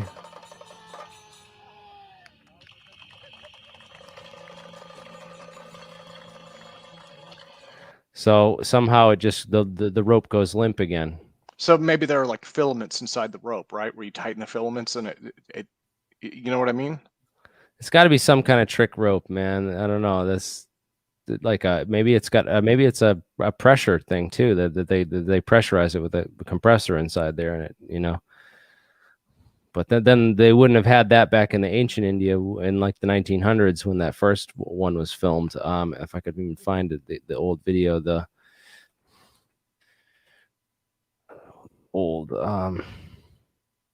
Indian Rope Trick revealed. Oh, Indian Rope Trick silent film. Yeah, I don't know if this was it, but there was an old silent film. Yeah, this was the old film.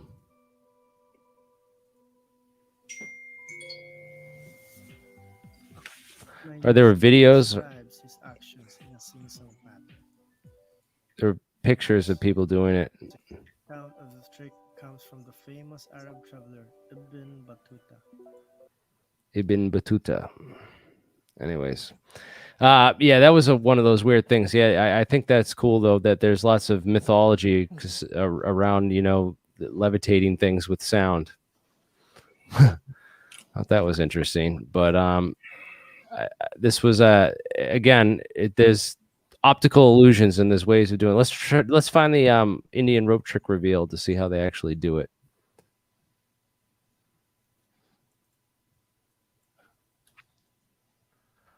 Revealed. This rope, so if you twist it one side, it will be like a rope.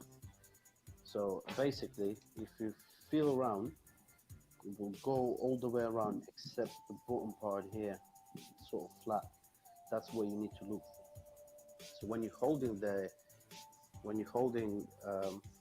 rope, it will look like a rope. So if you take it, twist it, and you're holding this bottom part, this flat part there, just keep holding it tightly with your left arm. That's what's gonna happen. All you do, if you touch and release this hand, it will drop. So from here, twist, hold it. Once you touch it, just release it and it will drop. So from here, you show the rope. So it's a torsion effect. Rope, twist, hold it. The regular rope, I'm gonna take it, twist, hold, make it stiff. One touch, release. from here, one touch, it goes. I'm gonna take it, I'll do it one more time. Now let's do the whole rope. So the flat part is on top here. Yeah, so it's trick rope. Take it, find the middle. Find the middle, let it go, just like this. It will stay. Snap the fingers, you throw it into there, and it drops. All right, find the middle, let it rest. Interesting how they make that rope.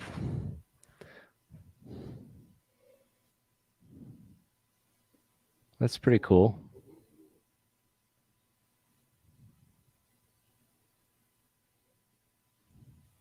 Time is running out. We saw the rope, but we were still hoping the boy would get chopped up and put back together, of course.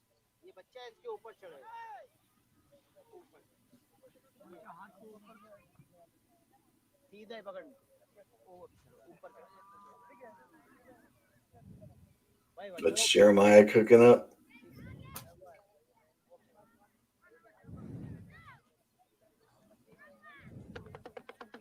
Hey, I'm tired, guys. You have a good night. Interesting. Yeah. Have a great evening, Todd. I look forward to your presentation tomorrow, sir. Me yeah, too. so do I. It's going to be awesome. I cannot miss that. Yeah, and guys, just a quick note. Bear with me tomorrow. It could be a little chaotic. We're going to have a lot of extra people in the Zoom call. So, all right. By the way, Todd, I did rewrite that theory I sent you. I've been working on basically rewriting the entire thing, sort of from the ground up, and getting rid of just literally everything I possibly can strip away from it down to the core stuff. And in the beginning, in the preface, are all the values defined, and specifically what areas or practices of science they're being used from or pulled from, either GR, SR, Maxwell's equations, Heaviside-Gibbs modification of Maxwell's equations, or who else. There's some sources I don't cite that fed me information, and I can't list those obviously for their own. But other than that, like, I'm trying to really get it much more sensical, because what I am doing effectively with that theory is cramming together 4 different major practices of science which generally don't agree with each other in the ways that I'm trying to get them to agree with each other. So you made a very good point, and I'm glad you said something, because had you not, it would still be the ugly mess it was. Hey, more power to you. You have a good night, guys. Take care. Good night, Todd. Have a good evening. Great Todd. job. Get some good rest. Yeah, bye. Awesome. I can't wait for his presentation. Tomorrow is the APEC conference, guys. Yeah, and we have, again, right now we've got, I mean, it's hard David to tell. Perez is, I cannot wait. I've been wanting to talk to him and ask him questions so much, so bad. So I really hope he discloses how that thing works, because if he doesn't, he's gonna miss out big time. Yeah, so one of the things that I've been trying to do is work ahead a little bit, right, on getting guests to come, and again, part of it is, as you guys well know, it's the community. We're trying to showcase different people who are part of this community, and so Steve Burns is going to come back. So Steve Burns presented a couple of weeks ago. He wanted to come back and talk about UAP spectral shifting, right? And that was something that we mentioned at a conference a couple of weeks ago, where like UAPs, they give off visible light, they give off X-rays. People have reported getting, radiation exposure and burns and things like that. So I think what he's going to be talking about is, what if it's possible that infrared radiation is being upshifted to, to something higher, and that's why they could be emitting this. That's going to be his part. Nick Cook should be on October 23rd. Which is awesome. I have been talking to Nick for probably 4 or 5 months now.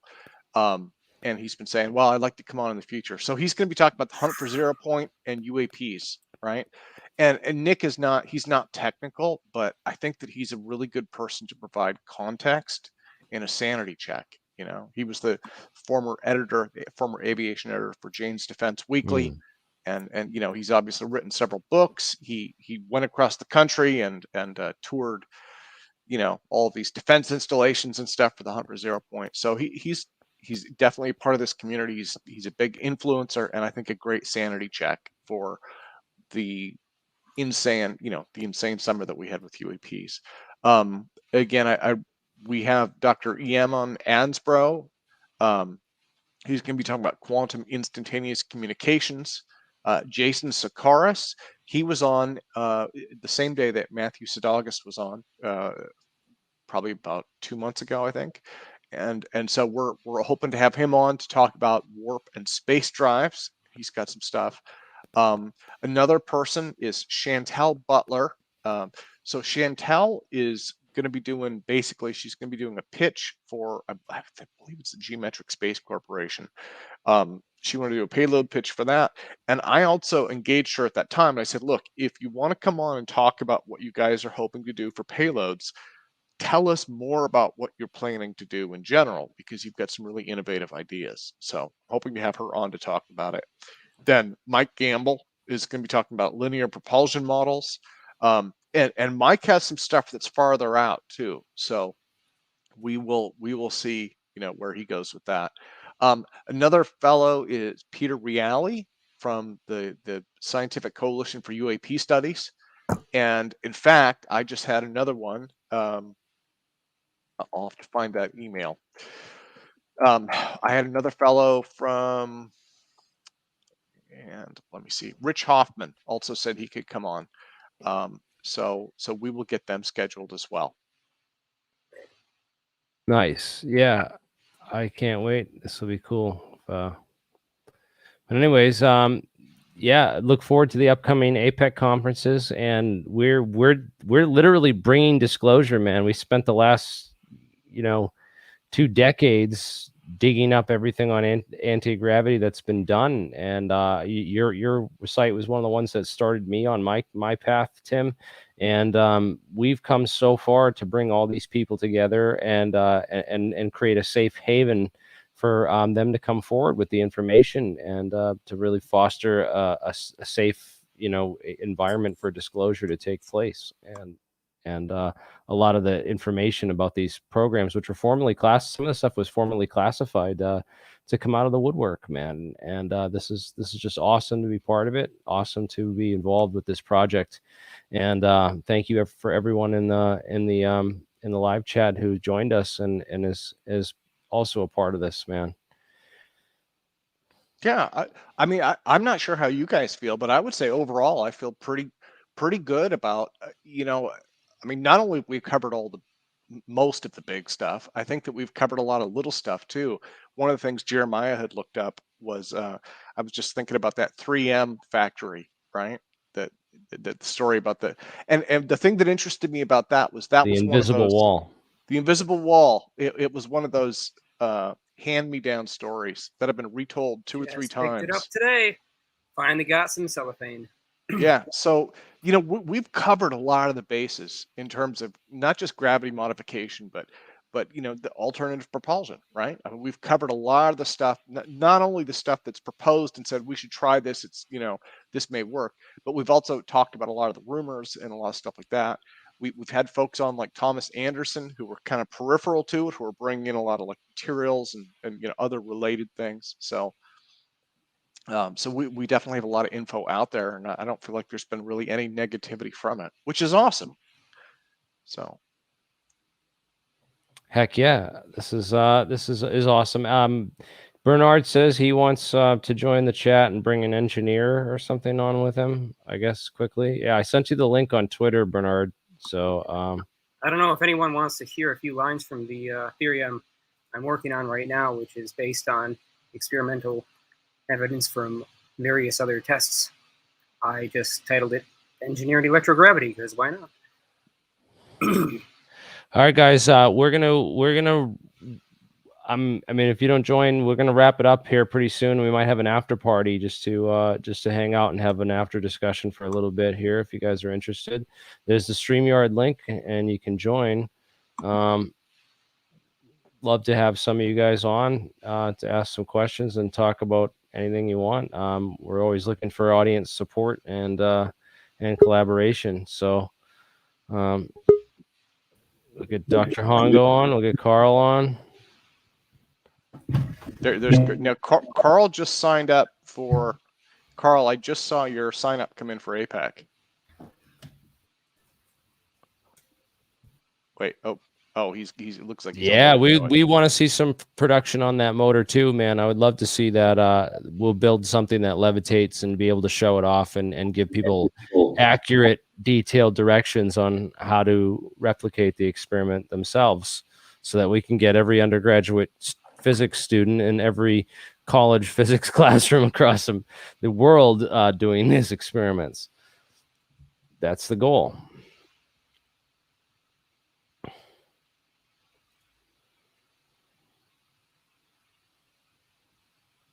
Right. Yeah, there've been a lot of people that claim free energy devices, man, but it's still waiting for that one that, Now, Andres had mentioned earlier that he speaks, reads Russian. And I think that is intriguing, because during the Cold War, right? I mean, the Russians got very deep into torsion, but I would say there were also many other unique parallel paths. And living here in the West, we have a pretty good idea about all of ours, but there's probably a lot of stuff that was researched in Russia that folks just aren't aware of yet. So, so that is, I think that's unexplored territory. That's very interesting. Jeremiah, yeah, I'm interested. Jeremiah's got much more work that we know than he's sharing with us right now. So I know. I definitely don't share everything. And there's good reason for that. Obviously, more importantly, I don't want to miseducate people with wrong information, because my personality type is dig, and then when you dug deep enough, dig some more, because there's always more details and you want to get the whole story right. So my biggest issue, the great crutch to it, is trying to take the ideas in my head and put them clearly into words for other people. But let me just go through line 6, which is the one from engineered electrogravity that I was working on today. And this one is recipe for a force beam. And so basically what we're saying here, when multiple electromagnetic waves from multiple particles or more than one EM wave source, am I echoing here? I suddenly hear an echo. Should be good, right? No. Yeah, that's weird. As soon as I start reading this, it starts echoing. That could be me. I hear an echo too. Oh, it might be Bernie. Yeah, it probably is. How Bernie. about now? I just closed YouTube. Is it better now? I didn't even add. Yeah, that would definitely have done it. Yeah, I closed the YouTube. Sorry about that. Yeah. Okay. So Bernie, when are you going to make us T-shirts for the conference? Yes. But it will come January. I'm just getting the contract for a new workshop worked out right now with a partner. So I will be set up here within the next 2 to 3 months to start printing. Sweet. We need we need designs done and stuff like that. The graphic design shit like that. We can, pardon my language, get it on it right away. We need a graffiti art Marvin the Martian that doesn't infringe on copyrights. I actually own the rights to 3 of those already that I will send to you tomorrow, or I can show them tomorrow when I'm back at my studio. Yeah, do it, man. Yeah, I already have that drawn and own the rights to it. Yeah, so I can easily pass one to you, Tim. Yeah, no, no. Tomorrow's gonna be a little crazy, right? Because we had those news articles. We have a ton of people coming on. Did I mute myself? So it looks like Carl's unmuted too. I'm sorry, guys. Could you hear me? I didn't want to. Bernard, did you have an engineer or something you said that was wanted to join and say a couple things? I can't hear anything. Weird. Anyways, guys, what? I'm gonna end the live broadcast, I guess, and we'll go to private chat because we're seeing that disclosure for another day. Yeah. You sure you want to keep going? I mean, well, I would say if have anybody. I'm gonna mute Bernard. He seems to be having technical difficulties, and I thought he was bringing in pretty much an 100% of the time he comes on. Go to. Love you, buddy, but you have terrible computer issues. So go to altpropulsion.com and sign up for our mailing list. You get a Zoom invite, and you can watch the live stream on Alien Scientist also. You know, and I would say for anybody, if you only want to watch the feed, go to Alien Scientist. I mean, we've always got like 200 to 300 people watching, you know, when it's going. Hey, thank you, Third Phase Moon guys, for the super chat and the $10 support, man. That's super appreciated, and we'll let you know as soon as we get a working prototype, so that you know they have a huge channel with quite a couple 100,000 subscribers over there at Third Phase of the Moon, and they've offered to help us with disclosure when we have that information to get out, man. As soon as we get a working prototype and we know how to build it, we're going to be putting that out for sure. So good to know we have the support of the community. Jeremy, I should apologize for cutting Carl off a minute ago. I think he was. I think yes. I'm sorry. I just get distracted with the. No, it's my fault. I cut it. It's my. No, guys, don't apologize. There was nothing that I was. You guys, I just wanted to compliment everybody. This was a lot of fun tonight. Everybody, the subject matter, the topics, the conversation. Man, this is why people dial in, is for Jeremiah to show equations and for you guys to talk about things. So, cheers. This is. I know. I'm getting eye strain on Jeremiah's. Hold on, your camera's out of focus. It's more light, man. Three photon interaction. So this is a pretty simple test setup that. Oh snap! 3 photon. Yeah, it's really simple. So this is a simple disclosure that I'm just going to put out there. This was postulated many times. Even Bearden talked about this. There is one thing that I'm not disclosing in this diagram. This is just a basic block diagram. So 2 radar sources with a asymmetrical impulse produce what I referred to in the new theory as stress energy momentum vector waves. And it's a bit of a long name, but I'll explain it in just a minute if anyone wants to hear. And so what happens to the stress energy in the space of these 2 intersecting EM fields, because they are asymmetric and they're carrying their momentum with them, is they phase cancel in the physical volume of space where they cross. And that causes a curious phenomenon to occur. See, those waves carry stress energy with them, which means they affect the curl tensor of space-time and general relativity. And if they don't have any motion, meaning they're not traveling at velocity c because they have no velocity while they're being canceled, and they don't have any amplitudes, either electric or magnetic, because both wave functions have effectively destroyed each other. Yeah, 2 radar waves. Radar waves are produced asymmetrically, or they can be produced asymmetrically. Triangularly, you can program them, but just in general, imagine a Tesla coil like output pulse. It's important that the waveform not be symmetrical when you're not passing it through a non-gradient field. And it also is important what the potential of the radar source or the EM source is in terms of its floating voltage compared to the other EM source, because it turns out that transmitting a radio wave at potential fundamentally does things differently to it in terms of its stress energy and its bias as it travels through space than just that wave at ground potential, where, say, every time it goes positive and negative, it goes a little bit above ground potential, it goes a little bit below. But now imagine it's riding at, say, 30,000 volts, and it's going, to 35,000 volts to 25,000 volts, but it's always got a DC bias on it. So very, very important. But yeah, these 2 waves cancel out. Their energy starts becoming a Mark, you're echoing. Can you pause for a second? Or mute for a second? As soon as you came on, you started echoing. I'll out. I'll finish up real quick, and then we can get you on. So what happens is the stress energy cancels out, and the energy momentum becomes realized in that physical volume of space, and can measurably displace or slow down a laser beam passing through that stress space. Now I'm hoping that we're going to hear a lot more about this tomorrow, and a lot more about this from many other people who have already figured it out and already done it and proven it and tested it with experiments soon. Now that it's kind of out there in the public, and now that it's been being slowly pushed out there in the public, I think people are going to start to open up, and I'm really hoping that they do.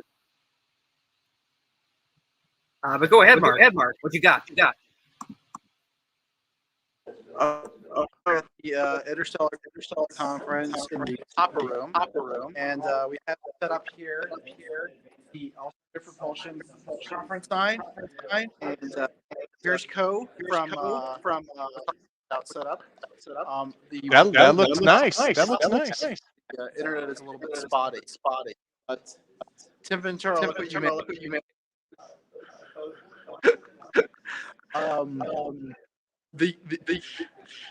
The conference is really going viral right now. Actually, since Jeremy posted those other two websites that are on, there's been like other websites, futurism, and there's a couple channels about it as well. Everyone's taking that story and going viral. And we should expect a lot more people joining APEC in the near future. That's awesome. I've seen a lot of people. I've seen a lot of other news outlets going to pick that up. It's just going to travel. A story like that's going to get big. I have a feeling. I just want to show you guys what's going on here. So we're in the hospitality room. We're going to have for the conference, but just random people here. That guy, the bull is from Space Force, and he's making contact. Yeah, the hotel is really nice. It has basically a huge atrium. Wow, look at that. Brilliant. The elevators. There's also a beer week conference going on at the same time. So lots of beer going around. It is kind of late here now in Tucson. It's 8 p.m. We are on Pacific time because of the they don't do daylight savings in Arizona. It's a sign up booth. Oh wow. Symposium conference that does it. Nice. And this conference is actually a hybrid conference, both in person and virtual. One of the presenters is giving a speech right now virtually to a lot of audience. It is kind of strange. Let me show you that. It's down over here. He's talking about I think asteroid mine, and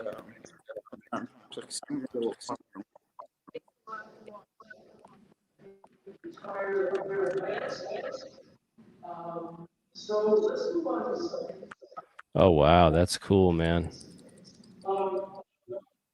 Thank you for the sneak so peek. there should be some cool speeches going on tomorrow.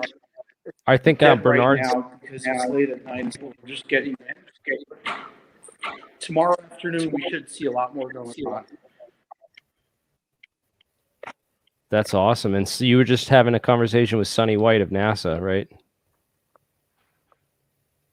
Oh yeah, I was trying to get Sony on for tomorrow because I know that he's mentioned in the articles. He said he'll try to stick it into his schedule. His wife is, and he has some family obligations as well. Real quick, Mark, sorry to cut you off. But do you have YouTube open on your same device that you're broadcasting from? Is your YouTube open on that device and playing right now audio? Because if so, that's where the echo is coming from, and it sounds really bad. 100%, Mark. You have to close the YouTube you were watching prior. It's on his phone. Yeah, I'm hearing a strong echo. Oh, yeah. Thank you for that, Mark. And Mike, welcome to the chat. Bernard, welcome back. And so the echo's gone now, right? All right. I hope so. Yeah. I think. Except for yours, Bernard. Yeah. It's gone down. So just for anyone to be aware, if an echo ever happens, it's from having the YouTube open at the same time. It's also from not using headphones and having your audio open and through the StreamYard a little bit too. So I have a Logitech headset, and I've had really good luck with that so far. Same with mine. Mine works quite good too. Oh yeah, there you go. Yeah. Yeah. And again, I apologize for the skippiness on that video. Mark said he's got a bad connection there, but that was still a cool sneak peek of the conference in the hotel there. Is that in Jersey? It's in Tucson, Arizona. Oh, Arizona. Okay. Yeah. Yeah. Yeah, Well, guys, I'm I going to just bail don't out know for if this tomorrow. evening. I have some family obligations too. So Yeah, thanks thank for you. having me on. I'll see you Tim, guys all Tim, tomorrow. Tim, before you go, can you just hear Mike out quickly on his engineering projects? Oh, And sure. Jeremiah, would you mind trying to mute quickly too? Because someone still has it on, so we should try to all mute while one person talks. All right, I'm muted. Well, basically, I'm working on an open Unity device. Basically, it's a pulse motor that basically requires no prime mover to actually Mike, operate is your it. So, YouTube open? is my YouTube open? Oh, you can share a screen if you want too. If you had YouTube open, you have to close it because that's what causes echoes. Yeah, mine's closed.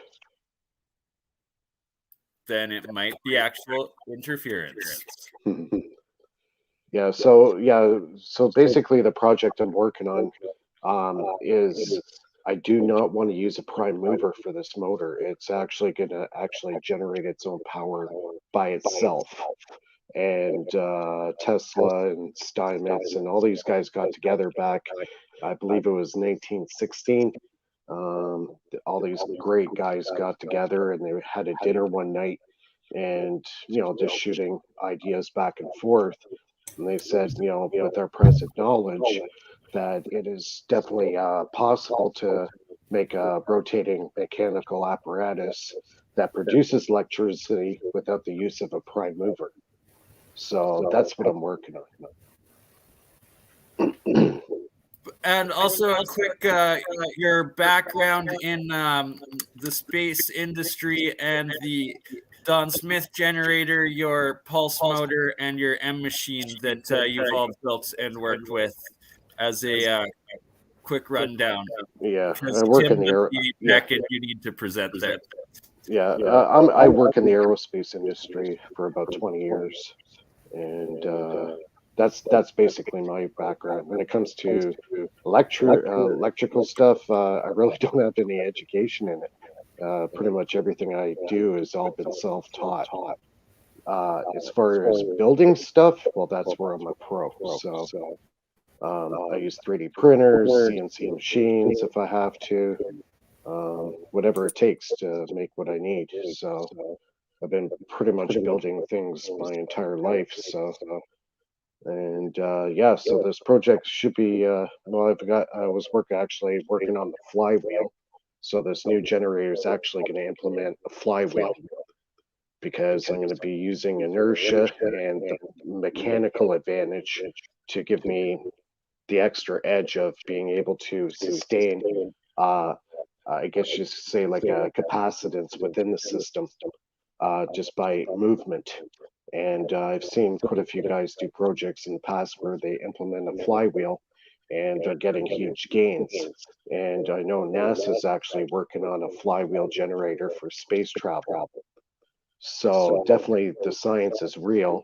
It's an old technology and pretty much everybody forgot about it until now. So it's kind of making a bit of a renaissance, I think, for flywheel.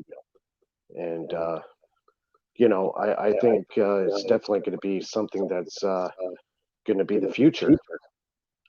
So There is a Moderna's test Attica machine, and that thing claims to have been running pretty much continuously unless they decide to shut it down for maintenance since it was built. So if yours is anything like, are you operating electrostatics high voltage, or are you purely magnetics? It is, well, see, it's going to be two parts. The flywheel is going to be the, I guess you could say the prime mover because they refer to it as mechanical battery. That's going to generate the power to actually run the high voltage generator or the Don Smith. And then I'm going to synthesize that power into a Hertzian frequency where I can use that to power devices and also be able to loop it back into the system if I need to. I got designs already that I'm working on. Like I said, it's probably going to take me at least a year to develop it. I'm working on the flywheel itself right now. It's about 25 pounds. So it's going to be quite heavy. Yeah, I think that would be interesting if you want to demo flywheel storage, or even they use those for a lot of things. If I remember right, the Navy used those for rail guns. Yeah. So pretty interesting. Yeah, MIT uses one. They have a huge flywheel that they store up power in, and when they run their experiments, because they need lots of they need to use a lot of power all of a sudden. So they actually store it up in a big flywheel on campus there. And the great thing about the flywheel, it has the ability to create a lot of amperage. It's got the horsepower behind it. So if you're wanting to that's what they do. They spend 2 weeks spinning the thing up to speed, so that they can get 2 hours of test, like an hour of test time out of this, so they could pull massive amounts of power out of this thing. Exactly. And for those that aren't aware, the flywheel is also known as a mechanical battery. Yeah. And Bernie, we were talking about it was a week or two ago. We were talking about it was in the early to mid 30s, I believe, in Switzerland. They were using the flywheel buses. They had these 3,000-pound flywheels inside of a bus. They would spin them up to 2,500 RPMs, and they would get 6 kilometers out of it. Then it would stop at a station, have these three antennas touch a high voltage power pole above it, get the motor spinning again, spin it up to 2,000 or 3,000 RPMs, drop the antenna down, and go another 6 kilometers, and it would just go bumping from station to station.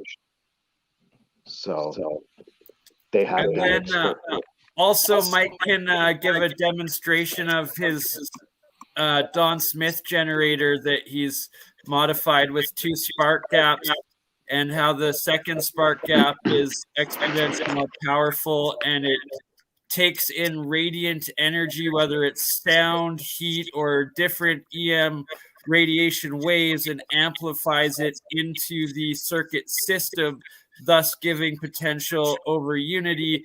But it's not breaking the physics, it's just taking radiant energy and adding into the circuit.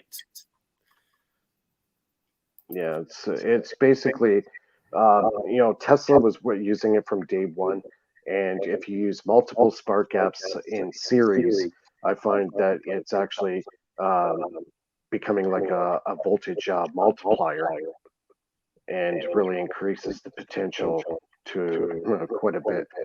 So I'll be using probably 2 spark gaps in this new generator. So I want to get, right now I've got my generator up to about 11 kVA. So it's a matter of designing the transformer to go with it, so I can get it to the proper frequency, proper potential, so I can actually, operate, standard equipment with it. Yeah. So, and it's got to be compact too. Yeah, that's exciting. Well, definitely, Mike. Definitely, reach out through the APEC website. Send us a message. We'll get you on, or just if you just attend. Again, tomorrow is going to be messed up for scheduling because Mark is live from the conference, but we always have open discussion at the end. Right.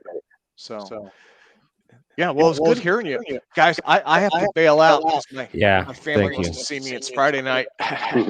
Yep, me Thanks too, for having man. me on, though.